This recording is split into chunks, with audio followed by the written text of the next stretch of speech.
Welcome to the third block of the Adult Strength and Power unit. So we're going to talk you again through the exercise that we'd like you to do in this block. Some of them again will be different and some of them will be the same. Depending on the level, again, like we always say, self-select the exercise that you feel the most benefit for. So the first one we do is a bit of a change now to the first exercise is a split squat with dumbbells. Now if you don't have dumbbells at home, do these free weight. But just for the purpose of today, we'll set up with dumbbells. Just to show you on the setups, if you step back again, Annie, it's very important, so just stand back to the neutral. So when you step forward, make sure you go hip width apart first before you take the step forward. So we said this before, like in a lunge, too narrow of a stance causes too much of a stability issue, so you don't get the nice range and don't get the lovely pattern that we're looking for. So hip width apart, then take a step forward. And then from here, all you're doing is really dropping your back knee towards the floor. So all the way down and all the way up, nice and controlled. So again, you're doing 10 reps of this on your left and 10 reps on your right. Look forward when you're doing it, kind of chest is high, driving up as far as you can. So when you drive up, just make sure this leg almost, fully extends on the way up. So it goes from extension to going into deep flexion. That's important on this one. And the toe is supported by the back foot, of course, but the load here is on the front foot. It will be distributed left and right leg, but the bias is on the front leg. So again, you do the other side, so make sure you set up properly, then take the step forward, and then you're from this position, then you execute the movement. So drop the back knee to the floor, and all the way up. It's good. All the way down, all the way up. Again, just if you don't have weights at home, you can do the same thing. You can set up just while Annie's continuing her repetition. You can just set up like this, slowly come down to the floor, and then drive yourself up a little bit faster. So you've got no weight, so you can try and exert that force of your own body weight to try and get up 10 repetitions, and you will still get benefit from doing that movement. So don't worry if you don't have weights for this one, you still get benefit from that movement, and the pattern, I always say it, is the most important thing in this phase. So getting the pattern of movement right.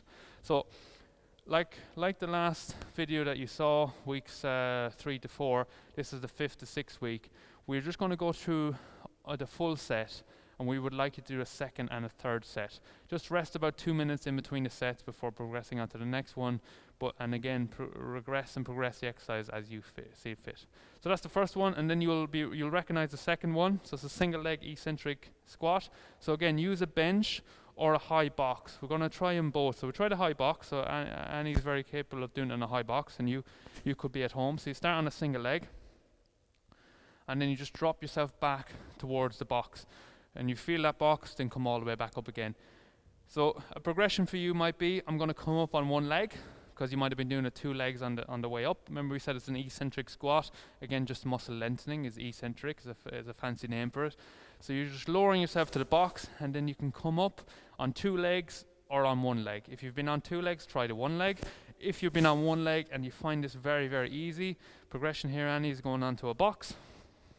Or lower box, or a lower bench, something at home. It might be the edge of a couch, it doesn't necessarily matter. Just sitting back onto it and coming up and just making sure you have that control. And what you'll find is now, because it's a deeper range the body has to go through, so the knee may be trying to find the stability, and it's not actually the knee finding stability, it's the muscles around the knee and the hip that are finding it. So it's the glutes in particular are finding stability in this motion, and that knee coming in and out is contraction of the glutes. So the more refined the movement is, the better that coordination is, and you see less movement. So, but it's still a good and still a nice adaptation to see in someone and practicing a movement. Yeah, so you do the required repetitions, which is 10 on each side. Nice, good control. So this is very competent. I would say this is very appropriate for Annie. So it's a bit of a challenge, but it's also very competent in what she's doing. So this is a good exercise for her. She's counterbalanced slightly with her hands coming in front, which is good because the center mass is now dropping behind you. Don't put out your hands. You can sometimes fall back into the seat. So the hands out in front, although you can't see center of gravity, is causing it to be more balanced in the middle for her to get into that range. Okay, so the next exercise then is into a lateral lunge. Now, you may have done these lateral lunges for a while, but there's a few different progressions, and this is a progression. So it's a lateral lunge, but once you go into that lateral lunge, you're coming up out of it in that in position, which Annie will demonstrate. So going into a lateral lunge. So now she's just sitting onto the left, now she's coming up onto the left side. And then she comes back onto the right, same thing again, step, and then coming up onto that right side. So that's perfect. I would say you don't need weights for this. There's plenty of challenge here in the range. There's plenty of challenge in the movement. She's very competent at this, and she's getting better on each time. So there's a lot of stimulus here already needed. So find yourself into this. If you find like it is easy, of course you can load it up. But what I'm afraid of, if you start loading up a movement pattern, it might reduce the range that you get into, which is far worse than putting load on. So just the benefit of the load doesn't benefit you in the sense that the movement becomes compromised. So make sure the movement competency is there on that movement. Okay, so then you go into a single leg glute, single leg glute bridge on a box this time. So a raised surface. So it could be on a couch, it could be on a chair, anything you have at home that's slightly raised. You can see the height of this bench is just above my knee, or just below my knee, sorry. So that's around the height that we're looking for here. Okay, so one leg is on it, so the heel is important, that the heel is on the foot, and the same principle apply. Get stability with your hands, so spread them out a little bit, so there's a bit of stability on your body, on your behalf, and then try and drive up to that in position. So when we say the in position is as far as you can without that body extending into that position, and then come down. It's a bit of a more demand, so it's a bit of a different demand on the hamstrings because we've got a bit of a longer lever length here, but if any can come in slightly, so you can start with a 90 degree, so you got a 90 with the ankle knee and hip, and it'll change the demand stressed on the hamstrings when you do this, and also on the glute. We call this like the posterior chain, like I said in the last one, and it's basically the behind the body. Basically the posterior means behind, and it's just that full change, that glute and hamstrings is what we're working on here. So all the way up, but make sure you come all the way down. When you come all the way down, you switch off everything. Okay, so I don't want it to be on all the time. Muscles aren't always activated, they switch on and switch off. So that's where we want to encourage the pattern to come here. So you recruit them, you drive up, you go down, you switch them off by going all the way down to the floor, and let your momentum just sit there, or your mass just sit there, switching everything off before driving it back up again. Keep the toe up as much as you can. You'll find even just those slight bit of different tweaks to make it the more demanding and more stressful for hamstrings and glutes. If you come in closer, it'll be more. You'll get more activation or less activation of the hamstring and glute, actually depending on how you're like. But find about 90 in the range. Heel on the floor and toe up is probably the most success, and then gaining that stability with your body, with your hands on the floor. Okay, good stuff. And then we're going to progress on to, so this is quite a challenging exercise, I think. So single leg supported RDL. Okay, so you need to set up with a weight. Again, if you don't have a weight, you can use anything at home with a bit of weight, but you don't have to do body weight here, or you don't have to do necessarily load. You can use a body weight if you want to. Okay, but the same principle applies. So load up on one leg, the back leg supports it. When you go into that RDL, so the RDL requires you to have a good posture, so Annie will demonstrate. But the knee that's loading, so the right leg here that's loading up, there's a soft knee on here. So it's not a locked up knee, not driving it back. It's not a really flexed knee going forward. It's a slight bend of the front leg. And then she leans forward. Notice here it's the opposite arm to the leg that's working. So if the left leg is out in front, it's my right hand that has the load in it. So it's only one dumbbell here. Good, and make sure you find a good range. If you find like when you get, so if you go again, Annie, so here's all good, and then slight rounding there just towards the end, just ever so slightly. That's almost just a bit too far. Okay, so just make sure you have a nice straight back when you do this motion here. So you're leaning to the floor. Get someone to check you. Just say, is my back straight here? Am I rounding at mine? Record yourself. Give yourself as much feedback as you possibly can, and just try and self-correct yourself and find this range. It is a very challenging exercise. It may not look it, but it is a very challenging exercise. So feel free again to always regress it into what we've maybe done before. You find a better benefit from some of the exercises we've done before. But if you have the capabilities within you, make sure you're doing this. And it's important here when I say supported foot, the back foot has got toe touch, right? So it's not fully on the floor. The heel of this back foot here is not touching the floor, so the heel is off, so it's just toe touch here. And then you're leaning forward. And so again, so slight bend of the knee when you lean forward, yeah, and then come up. It's perfect. Good. Again, just find that balance between the hip. So a little bit of adjustment here. What I would say to Annie is step a little bit further here with the leg, so a bit more support to my right here. So step across, yeah. So there's a bit of widen the feet. So in terms of this way and this way, so a little bit wider, gives you a bit of better base of support, and then it doesn't cause the hip to start to go into a kind of internal rotation. So if I go too narrow and then I might rotate my hip in. So make sure it's nice and spread out if you like, and then you're getting that nice, you're getting a better range. So those little tweaks make a big difference to the success of an exercise. So just work through it, record yourself like I said, or get someone to give you some feedback if you're doing it at home.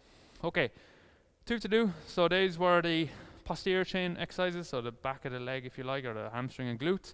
Now we're going into the power, the plyometric stuff. So we do now back onto a pogo hop, and we've been doing pogo hops for a while now, okay, so it'll be the 6th week of the pogo hops, but we varied the intensity, we varied the kind of complexity of the motion, and we're doing the same thing again now. We're laterally moving with pogo hops. So we did the forward one, now we're laterally doing it. So Annie's going to demonstrate. Again, hands across your chest to take out the contribution of the lower limb, and you're just moving laterally up and down. 5 one way and 5 the other way. Okay, off you go. Toes up again, toes up, toes up, toes up. Good. Take 5, and then go back the same way. Toes up, toes up, toes up, toes up. The exercise is very good if you if you get competent that it's very good for sort of change direction when you start moving, because that plant when you go to change direction is very important, and it's the same thing. You're loading up when you go right, you're loading up one leg, or when you go left, you're loading up the other side ever so slightly than the other leg, because it's got to generate that force, and it lands first, and then it's got to absorb it and generate force again. So it's a very good exercise for change of direction, certainly laterally moving in your sport. So this will transfer a lot once you get competency at it. So it's only 5 left and right. Make sure the toes are up, the balls of feet is the contact, and make sure the 2 things that we're looking for from a performance point of view is getting good height and minimizing the contact on the floor. So if you find you're staying on the floor a long time, if you find like you're not getting much height, you can just do it on the spot. So pogo hops on the spot, not moving left and right, not moving up and down, is a good way to start. Once you get good at that, then you can start adding in the complexity of movement. Last one is a clock face. Okay, so we're going to stand in the middle of the clock. So imagine a clock face, you got all the numbers around the side, you're standing in the middle of it. For this, we're going to go as far over as 9 and as far over as 3 and everything in between. So 9, 10, 11, 12, 1, 2, 3. So Annie's going to demonstrate. First one, if you go over to 9, so it's a left jump. Yeah. Okay. And then back, walk back in. So she's jumping as far as she can to her left, rotating almost in the air, but that motion there is very similar to in the game when you have to turn. So that mechanics are loaded up the same way in a nice powerful power action. Now she's going slightly more forward as well. So we had a lot of frontal plane, now we're coming more into the sagittal plane and we're getting a mix. So sagittal is forward and back, frontal is left and right. So then she just did 10 o'clock, now she's doing 11 o'clock and 12 o'clock, so much stronger in the sagittal plane. So there's obviously, she's getting very good power there, and as she comes across, then we see if that power starts decreasing a little bit, if the height, if the distance doesn't translate quick enough or far enough.